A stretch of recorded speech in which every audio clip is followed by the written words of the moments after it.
ಭಾರತದ ಒಂದು ಸಣ್ಣ ಹಳ್ಳಿಯಲ್ಲಿ ರಾಮಯ್ಯ ಮತ್ತು ಲಕ್ಷ್ಮಿ ಎಂಬ ದಂಪತಿ ಇದ್ರು. ತಮ್ಮ ಮಗ ಶಂಕರ್ ಮತ್ತು ಸೊಸೆ ಗೀತಾ ಜೊತೆಗೂಡಿ ಸಂತೋಷವಾಗಿ ಬದುಕ್ತಿದ್ರು. ಅವರ ಜೀವನದ ಆಧಾರವೇ ಅವರ ಗದ್ದೆ. ಪ್ರತಿದಿನ ಬೆಳಿಗ್ಗೆ ಸೂರ್ಯೋದಯವಾಗುವ ಮೊದಲೇ ರಾಮಯ್ಯ ಮತ್ತು ಶಂಕರ್ ಗದ್ದೆಗೆ ಹೋಗಿ ಕಷ್ಟಪಟ್ಟು ಕೆಲಸ ಮಾಡ್ತಿದ್ರು. ಲಕ್ಷ್ಮಿ ಮನೆಯ ಕೆಲಸಗಳನ್ನು ಮುಗಿಸಿ ತಾಜಾ ಊಟವನ್ನು ಸಿದ್ಧಮಾಡಿ ಗದ್ದೆಗೆ ತೆಗೆದುಕೊಂಡು ಹೋಗ್ತಿದ್ಲು. ಗೀತಾ ಕೂಡ ಆಕೆಗೆ ಸಹಾಯ ಮಾಡ್ತಾಳೆ. ಗದ್ದೆಯ ಪಕ್ಕದಲ್ಲಿ ಒಂದು ಸಣ್ಣ ಹಳ್ಳ ಹರಿಯುತ್ತಿತ್ತು. ಆ ಹಳ್ಳದ ನೀರು ಅವರ ಬೆಳೆಗಳಿಗೆ ಜೀವ ನೀಡ್ತಿತ್ತು. ಹಸಿರು ಹೊಲಗಳು ಕಣ್ಣು ಹಾಯಿಸಿದಷ್ಟು ದೂರದವರೆಗೆ ಚೆನ್ನಾಗಿ ಬೆಳೆಯುತ್ತಿದ್ದವು. ಒಂದು ದಿನ ಗ್ರಾಮದ ಕೆಲವರಲ್ಲಿ ಅಸೂಯೆ ಹುಟ್ಟಿತು. ಇವರಿಗೆ ಇಷ್ಟು ಚೆನ್ನಾಗಿ ಬೆಳೆ ಬರ್ತಿದೆ, ನಮಗ್ಯಾಕಿಲ್ಲ ಎಂದು ಅವರು ಯೋಚಿಸಿದ್ರು. ಅವರ ಕೆಟ್ಟ ಮನಸ್ಸು ಅವರನ್ನು ತಪ್ಪು ದಾರಿಯಲ್ಲಿ ನಡೆಸಿತು. ರಾತ್ರಿ ಸಮಯದಲ್ಲಿ ಅವರು ಗದ್ದೆಗೆ ಹೋಗಿ ಬೆಳೆಗಳನ್ನು ಹಾಳು ಮಾಡಿದ್ರು. ಕೆಲವು ಗಿಡಗಳನ್ನು ಕಿತ್ತು ಹಾಕಿದ್ರು, ಇನ್ನು ಕೆಲವು ಗಿಡಗಳ ಮೇಲೆ ವಿಷ ಎರಚಿದ್ರು.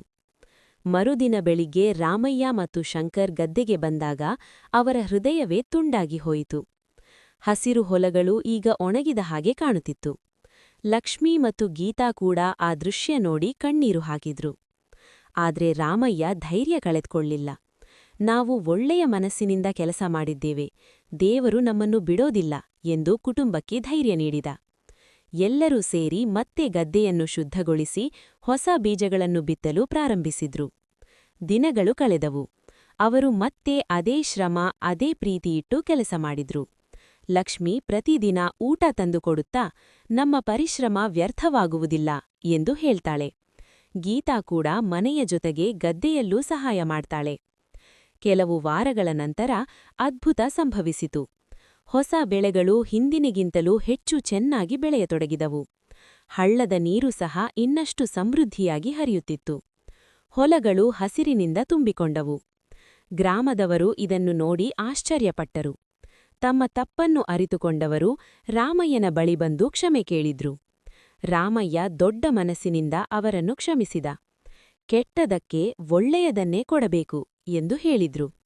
ಅಂತಿಮವಾಗಿ ಆ ವರ್ಷದ ಕೊಯ್ಲು ಅತ್ಯಂತ ಸಮೃದ್ಧಿಯಾಯಿತು. ಅವರು ಬೆಳೆ ಮಾರಾಟ ಮಾಡಿ ಕೈತುಂಬಾ ಹಣ ಸಂಪಾದಿಸಿದ್ರು. ಅವರ ಮನೆ ಸಂತೋಷದಿಂದ ತುಂಬಿತು. ಇತರರಿಗೆ ಸಹಾಯ ಮಾಡುವ ಮನಸ್ಸು ಇನ್ನಷ್ಟು ಹೆಚ್ಚಾಯಿತು. ಈ ಕಥೆ ನಮಗೆ ಹೇಳುವುದೇನೆಂದರೆ, ಒಳ್ಳೆಯ ಮನಸ್ಸು, ಪರಿಶ್ರಮ ಮತ್ತು ಧೈರ್ಯ ಇದ್ದರೆ ಯಾವುದೇ ಕಷ್ಟವನ್ನು ಜಯಿಸಬಹುದು. ಕೆಟ್ಟವರು ಎಷ್ಟು ತೊಂದರೆ ಕೊಟ್ಟರೂ ಒಳ್ಳೆಯತನ ಕೊನೆಗೆ ಜಯ ಸಾಧಿಸುತ್ತದೆ.